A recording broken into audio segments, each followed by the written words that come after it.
Hello students, in the continuation of the last class, we now start this Faraday's laws of electromagnetic induction.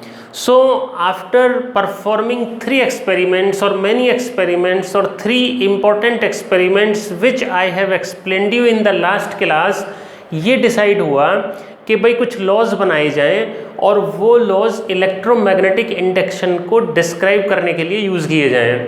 तो decide ये हुआ कि भाई ये laws Faraday के नाम पे रखे जाएं, फैराडेज लॉज ऑफ ईएमआई। अभी आगे देखेंगे, दोनों का काम था, दोनों ने हार्डवर्क किया था, फैराडे ने भी और हेनरी ने भी। तो फैराडे के हिस्से में तो आया कि जो लॉज हैं इलेक्ट्रोमैग्नेटिक इंडक्शन के वो फैराडे के नाम से, और कुछ हेनरी के हिस्से में आया, जो यूनिट होती है आगे एक यूनिट हेनरी के हिस्से में आई। तो these laws of electromagnetic induction are known as Faraday law of electromagnetic induction. तो फर्स्ट लॉ इलेक्ट्रोमैग्नेटिक इंडक्शन की फिनोमिना को ही डिफाइन करता है। क्या होता है first law? whenever there is a change in magnetic flux linked with a circuit, whenever there is a change in magnetic flux linked with a circuit, whenever there is a change in magnetic flux linked with a circuit, an EMF is induced in the circuit,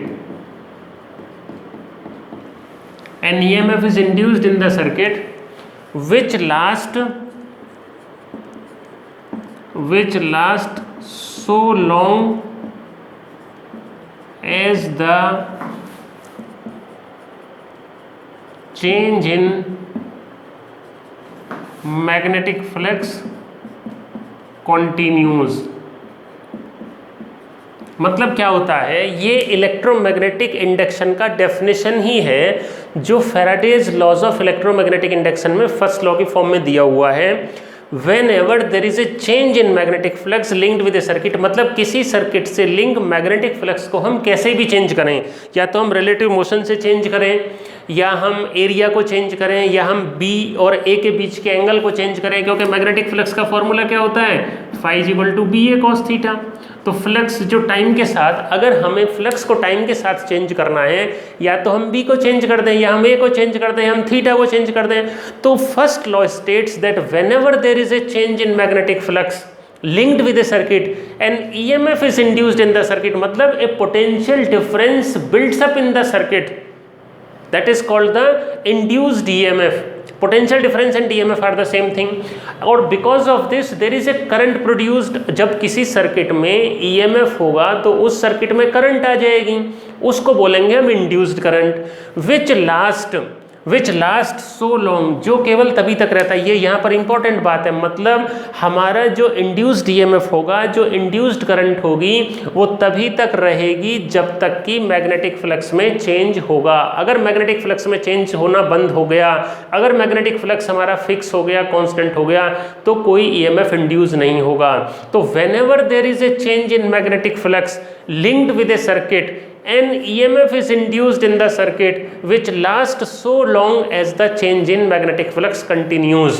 So students, अगर ये 3 marks में Faraday's laws आ जाते हैं तो हमें यहाँ पर इसका एक्सप्लेनेशन भी देना होता है, और एक्सप्लेनेशन हम देते हैं फैराडेज लॉज, जो फैराडेज के जो एक्सपेरिमेंट्स हैं उसके बेसिस पर। तो एक्सप्लेनेशन हम इसका कैसे देंगे? एक्सप्लेनेशन हम इसका देंगे कि in Faraday's experiment galvanometer shows deflection only when there is a relative motion between magnet and a coil. First experiment में गैल्वेनोमीटर में डिफ्लेक्शन तभी आता है जब मैग्नेट और कॉइल के बीच में रिलेटिव मोशन होता है, और सेकंड एक्सपेरिमेंट में भी डिफ्लेक्शन तभी आता है जब एक जो करंट कैरिंग सोलिनॉइड कॉइल है और जो दूसरी कॉइल है उसके बीच में रिलेटिव मोशन आता है। जब एक दूसरे के रेस्पेक्ट में दोनों स्टेशनरी हैं तो कोई गैल्वेनोमीटर में डिफ्लेक्शन नहीं आता। इसका मतलब क्या होता है कि जब मोशन होती है तभी फ्लक्स चेंज होता है और तभी ईएमएफ इंड्यूस होता है। तो हमारा जो ये फर्स्ट लॉ है, it is explained on the basis of Faraday's experiments. Faraday's और हेनरी के जो एक्सपेरिमेंट थे उसके बेसिस पर हमने इसको एक्सप्लेन कर दिया। Now second law is very important and this is commonly used, ये एक्सटेंसिवली यूज होगा। सेकेंड लॉ का इस चैप्टर में फैराडे सेकेंड लॉ का एक्सटेंसिव यूज होगा। सेकेंड लॉ क्या कहता है, जो ईएमएफ इंड्यूस्ड है, EMF induced is directly proportional, is directly, EMF induced is directly proportional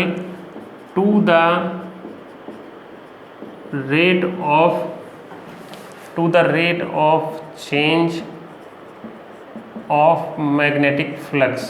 मतलब क्या होता है, मान लो, मतलब इसका मतलब क्या हो गया, जो ईएमएफ इंड्यूस्ड होता है वो फ्लक्स चेंज पर तो डिपेंड करता ही करता है। मतलब जो हमारा इंड्यूस्ड ईएमएफ है that depends on the change in magnetic flux.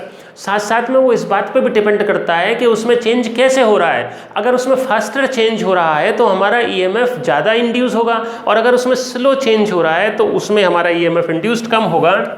मान लो delta phi is the change in magnetic flux in time delta t, ठीक है।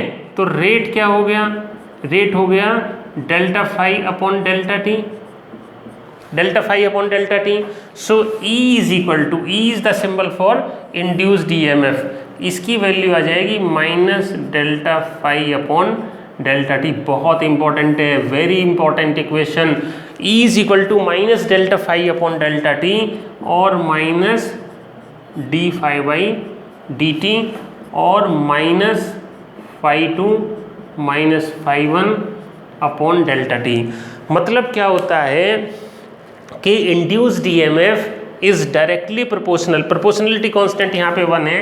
अगर मैं यहाँ पे ऐसा लिखूँगा तो minus delta phi by delta t आएगा और इक्वल टू हो गया, जो प्रोपोर्शनलिटी कांस्टेंट है वो 1 यहाँ पे हो गया। Induced EMF is equal to the negative of rate of change of magnetic flux. मतलब इस टाइम पे भी डिपेंड करता है, मतलब किसी गिवन टाइम में हमने फ्लक्स चेंज किया, अगर हम टाइम कम कर दें, मतलब फ्लक्स चेंज की जो रेट है अगर हम उसको फास्ट कर देते हैं तो हमारा ईएमएफ इंड्यूस्ड ज़्यादा होगा। और यहाँ पर एक नेगेटिव साइन आ रहा है, जिसका मतलब ये होता है नेगेटिव साइन का कि जो इंड्यूस्ड ईएमएफ है, induced EMF always opposes the original change in magnetic flux. Actual में क्या हो रहा है कि EMF is induced because of the change in magnetic flux, right. Magnetic flux change हो रहा है तो ईएमएफ इंड्यूस हो रहा है। ये दोनों इस तरह से होते हैं किसी भी सर्किट में कि दोनों एक दूसरे का अपोज करते हैं। मतलब जो इंड्यूस्ड ईएमएफ है it opposes the change in magnetic flux, इसलिए यहाँ पर नेगेटिव साइन हमारा आया है। तो आगे आने वाला जो टॉपिक होगा, अगले टॉपिक में हमें ये क्लियरली समझ में आ जाएगा कि भाई हमारा जो ये नेगेटिव साइन आया इसका मतलब क्या है। वो लेंज लॉ में हम इंड्यूस्ड करंट की डायरेक्शन निकालने के लिए और इंड्यूस्ड ईएमएफ की पोलैरिटी के लिए हम उसको डिस्कस करेंगे। तो यहाँ पर आप अभी इतना ही समझ लें कि भाई नेगेटिव साइन का मतलब होता है कि induced EMF opposes the change in magnetic flux. Okay, तो ये हमारा यहाँ पे आ गया। अब इसका एक्सप्लेनेशन कैसे करेंगे, यहाँ पर इसका एक्सप्लेनेशन कैसे करेंगे, एक्सप्लेनेशन इसका फैराडे एक्सपेरिमेंट से करेंगे। जो हमने 3 फैराडे एक्सपेरिमेंट किए थे उसमें हम क्या कर सकते हैं, in Faraday's experiment galvanometer shows more deflection when there is more relative motion और magnet is moved at the faster rate. मतलब फैराडे के एक्सपेरिमेंट में अगर हम मैग्नेट को ज़्यादा तेज़ी से चलाते हैं, मतलब फास्ट रेट से चलाते हैं, मतलब उसको चेंज करने में टाइम हमारा कम लगता है, तो गैल्वेनोमीटर में ज़्यादा डिफ्लेक्शन आती है। गैल्वेनोमीटर में ज़्यादा डिफ्लेक्शन आती है मतलब करंट हमारी ज़्यादा प्रोड्यूस हो गई है। जो इंड्यूस्ड करंट है और जो हमारा इंड्यूस्ड ईएमएफ है उसकी वैल्यू हमारी ज़्यादा है। If it is moved at the slower rate, then less EMF is induced. So this is how the second law states. Second law, E is equal to minus d phi by dt. So students, this law I am going to use extensively in this chapter and in further chapters also. तो ये आपको याद रखना है, बहुत important है. एक बार मैं फिर लिख देता हूँ, E is equal to minus d phi by dt. और अगर मेरे को इसका मॉड्यूलस लिखना हो तो E is equal to d phi by dt. Okay, और क्या लिख सकते हैं हम यहाँ पे, अगर मान लो सर्किट का रेजिस्टेंस गिवन है तो E can be written as I upon R is equal to d phi by d t. तो यहाँ से हमारी करंट कितनी आ जाएगी, current I is equal to I R, sorry, तो करंट आ जाएगी I is equal to 1 upon R d phi by d t. और यहाँ पर मैं इसको I को d q by d T भी लिख सकता हूँ, और ये आ जाएगा 1 upon R d phi by d t. D t से डी टी कैंसिल हो गया, तो सर्किट के अंदर हम चार्ज की वैल्यू को भी निकाल सकते हैं, और हमारा डी क्यू आ गया डी फाई अपॉन आर.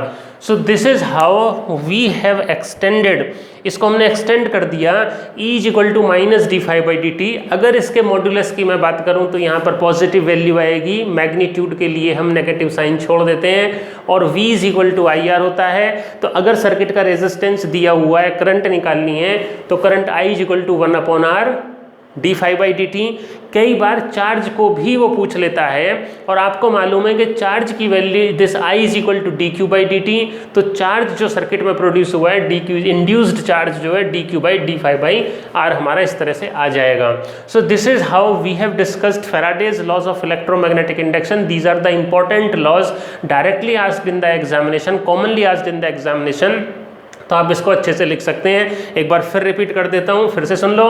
पहला जो फर्स्ट लॉ है वो क्या है, whenever there is a change in magnetic flux linked with a circuit, an EMF is induced in the circuit which lasts so long as the change in magnetic flux continues. ये तो हमारा electromagnetic induction की definition ही है. अगर आपसे कोई पूछे कि भाई ये चैप्टर है इलेक्ट्रोमैग्नेटिक इंडक्शन का, इसकी डेफिनेशन बता दो, तो हम यही कहेंगे, अगर किसी सर्किट से लिंक मैग्नेटिक फ्लक्स में चेंज होता है तो उस सर्किट में EMF इंड्यूस हो जाता है, जिसकी वजह से करंट प्रोड्यूस हो जाती है, और उसको हम इलेक्ट्रोमैग्नेटिक इंडक्शन कहते हैं. ऐसा तभी तक होता है जब तक सर्किट में मैग्नेटिक फ्लक्स की वैल्यू चेंज होती है. दूसरा जो लॉ है, एक्सप्लेनेशन हम इसका कर देंगे एक्सपेरिमेंट्स के बेसिस पर.